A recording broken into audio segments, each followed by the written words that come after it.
1977. In the Cabrini-Green projects, a young boy is told by his mother to do laundry. When he goes to the laundry room, he passes some police officers.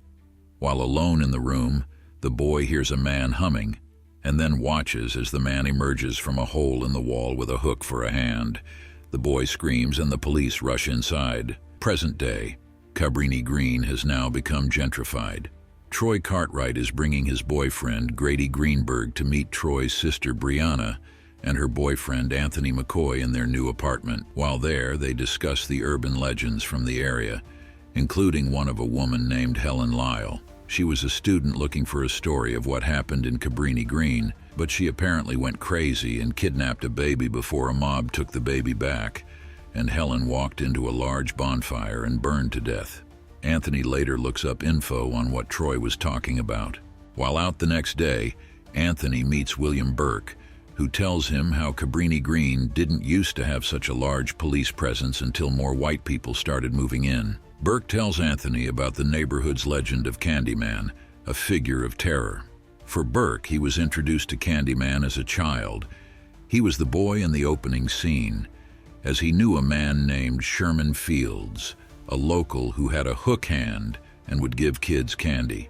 When a little white girl found a razor blade in her Halloween candy, Sherman was the prime suspect. Burke unwittingly let the police find Sherman after he screamed, and the police brutally beat Sherman to death until he was unrecognizable. When more razor blades showed up in candy later on, people realized too late that Sherman was innocent. The legend states that if one looks in the mirror and says Candyman's name 5 times, he will appear and claim his victim. Anthony takes some photos in the area and is stung in his right hand by a bee. Anthony works as an artist and has a display at a gallery where Brianna works. The display is a mirror where onlookers are dared to stare at their reflections and speak Candyman's name 5 times. Anthony meets critic Finley Stevens, who criticizes him and other artists for trying to have an outspoken view of societal issues. Annoyed, Anthony flips out at an attendee who asks him a patronizing question before snapping at Brianna's co-workers Clive Privler and Jerica Cooper, the former stating that Anthony only got into the gallery because of Brianna, but Anthony manages to get a diss in at Clive before leaving. Brianna tries to comfort Anthony at home. Meanwhile, Clive and Jerica try to hook up at the gallery after closing. They stand in front of the mirror, and Jerica playfully says, "Candyman" 5 times. After a few seconds, Candyman appears in the reflection and slashes Jerica's throat. Clive sees Candyman in the shadows getting closer to him, but even though he tries to run, Clive is slashed to death and has his corpse laid next to Jerica. Brianna later finds Clive and Jerica's bodies the next morning. This triggers a flashback to when she was a child and witnessed her father jump out the window to his death. When the news reports that their bodies were found in front of Anthony's display, he has a dazed, milky look in his eyes before simply stating that he's happy he got mentioned, which both Brianna and Troy are disgusted by. The bee sting on Anthony's hand grows more rotted over time, requiring him to use a bandage. He later goes for an interview at Finley's home, where he discusses his feelings about the gentrification in the area and overall. He dares Finley to go say Candyman's name. As she goes to the bathroom, Anthony is drawn outside the apartment where he looks in the mirror and appears to see Candyman as his own reflection, his hook, right where Anthony's hand is. Anthony leaves and we see the invisible spirit of Candyman attack Finley in the bathroom, slashing her throat and dragging her face across the window. Anthony starts to do more research on Candyman and Helen Lyle. At the library, he goes over recordings that Helen left, detailing what she saw and learned while in Cabrini-Green. While in the elevator, Anthony sees a piece of candy drop to the floor, but he cuts his finger on it because there is a razor blade inside. He is spooked by the image of Candyman again before he flees. Anthony visits Burke again, where Anthony talks about how he sees Candyman's victims and is reflecting them in his art.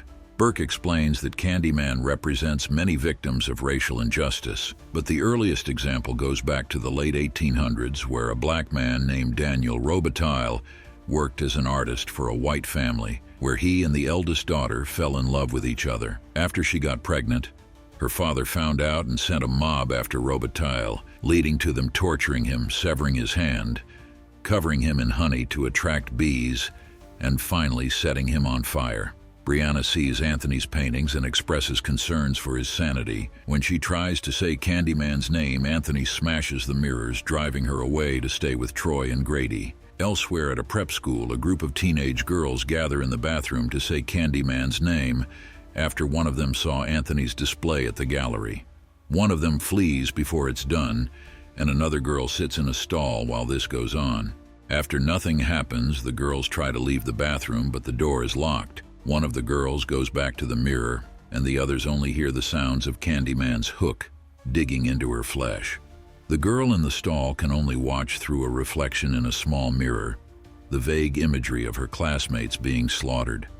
With his body and mind continuing to erode, Anthony visits his mother, Anne-Marie. He starts to bring up Candyman and what he learned about Cabrini-Green. He realizes he is the baby that was taken decades earlier, but Anne-Marie explains that while she believed Helen did kidnap him, she was actually saving him from Candyman, as he had apparently picked Anthony specifically for a dark purpose. Anthony leaves, feeling that his mother lied and kept things from him. Just when Anthony and Brianna appear ready to reconcile, they are both captured by Burke. He takes them to a rundown church where he calls the police and feigns a distress call. Burke views Candyman as a symbol against racial oppression and knows Anthony, whose body is half decayed, is set to join the likes of Daniel Robitaille and Sherman Fields as the new embodiment of Candyman. Burke saws off Anthony's right hand and places the hook there. Brianna frees herself just as the police start to arrive. Although Burke pursues her, Brianna stabs him to death with a pen. Anthony falls into her arms as he is weakened. The police burst in and shoot him dead. Brianna is taken into police custody by some dirty cops. The lead officer tries to get her to spin the story, either to make Anthony the sole culprit of the murders or make her look like an accomplice. Knowing what the cops are trying to do, Brianna asks to look at herself in the mirror in exchange for saying whatever the cops want. She summons Candyman, and an officer emerges from the building with his throat slashed.